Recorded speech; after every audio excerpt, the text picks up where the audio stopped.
Pilates diciptakan oleh seorang Jerman bernama Joseph Pilates.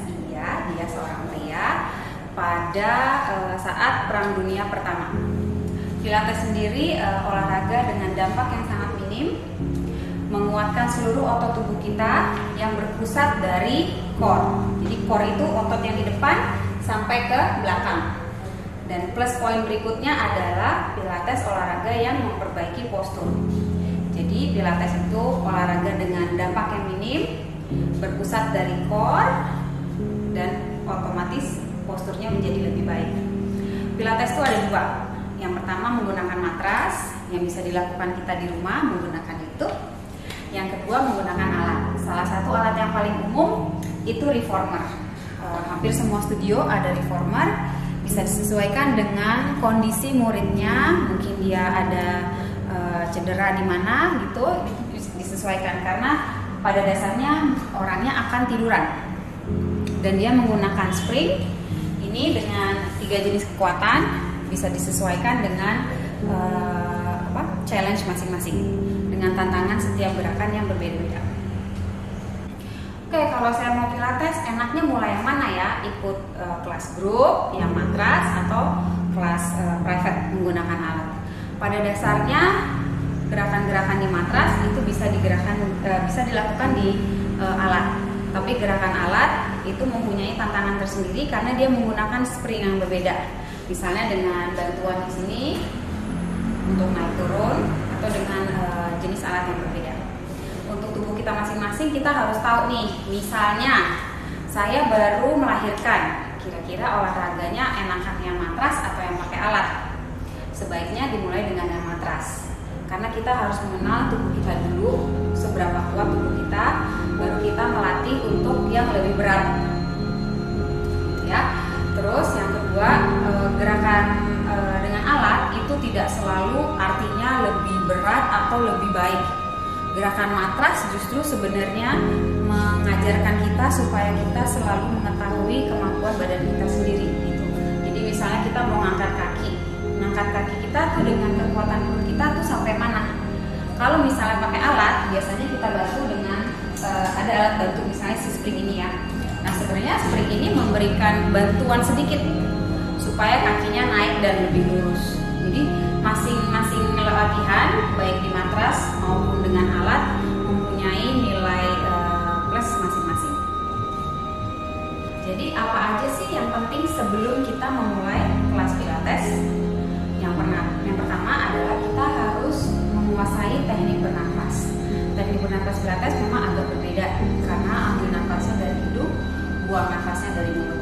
Dan itu untuk saya sendiri dengan pengalaman saya lebih dari 10 tahun ngajar, itu tidak hanya dengan satu sesi atau 10 menit seorang murid bisa menguasai teknik bernafas.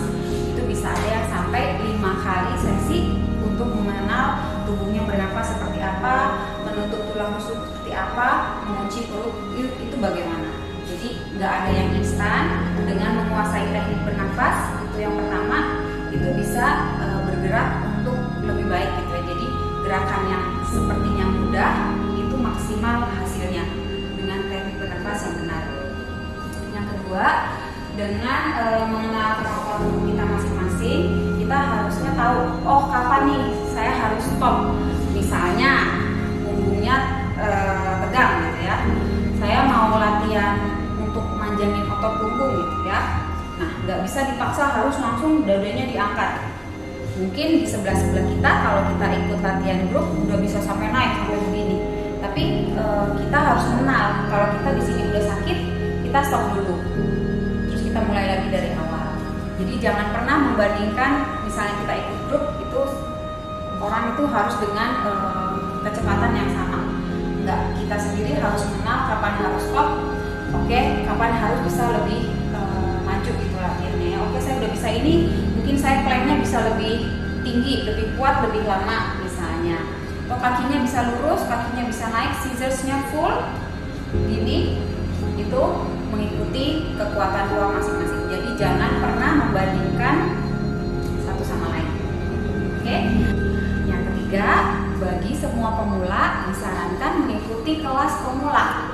Jadi udah nih bernafas yang benar, mengenal tubuhnya. Sebagai pemula, saya bisanya ngangkat kaki cuma sampai sini, ngangkat pinggul sampai sini.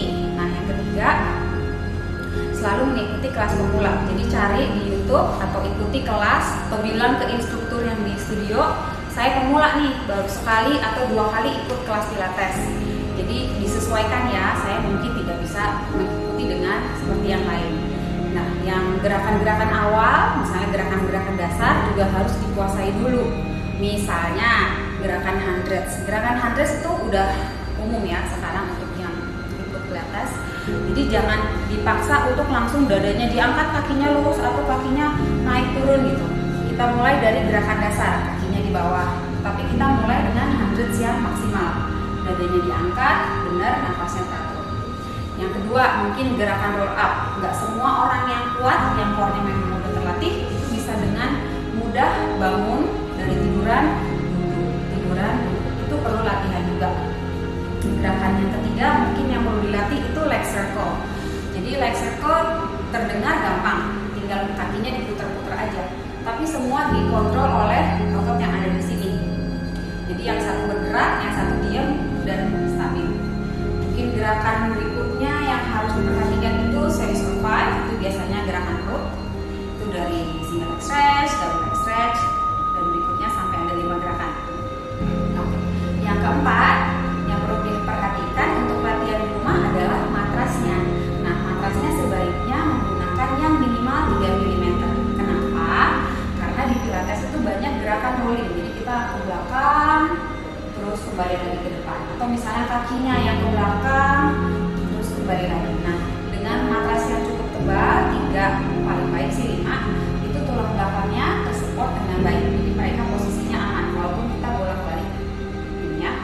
Nah, untuk yang terakhir, kita perlu yang namanya disiplin dan konsentrasi. Latihan pilates itu kalau bisa dilakukannya pagi atau sekalian sore dan konsisten. Bisanya pagi ya pagi terus, sore setelah pulang jam kerja ya sore terus. Jadi jam kerja si badan itu konsisten.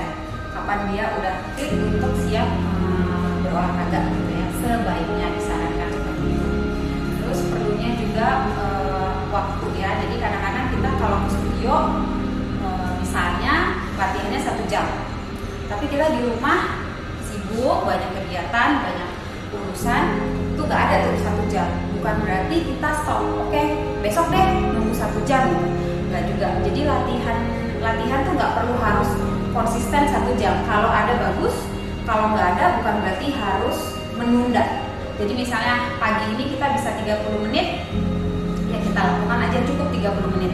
Besok-besok setelah mungkin 48 jam istirahat, kita lakukan lagi. Mudah-mudahan bisa 1 jam. Jadi jangan berpaku kalau nggak punya 1 jam, itu nggak bisa berolahraga. Nah, yang pastinya selama berolahraga perlunya konsentrasi. Karena waktu kita untuk mengenal tubuh kita dan melatih otot, itu ya fokusnya di situ. Jangan sambil ngecek handphone, jangan sambil melakukan hal-hal yang lain.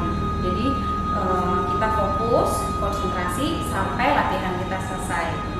Kalau ada yang kurang jelas, ingin bertanya, silahkan tulis komen di bawah. Please subscribe my channel supaya tahu video-video latihan saya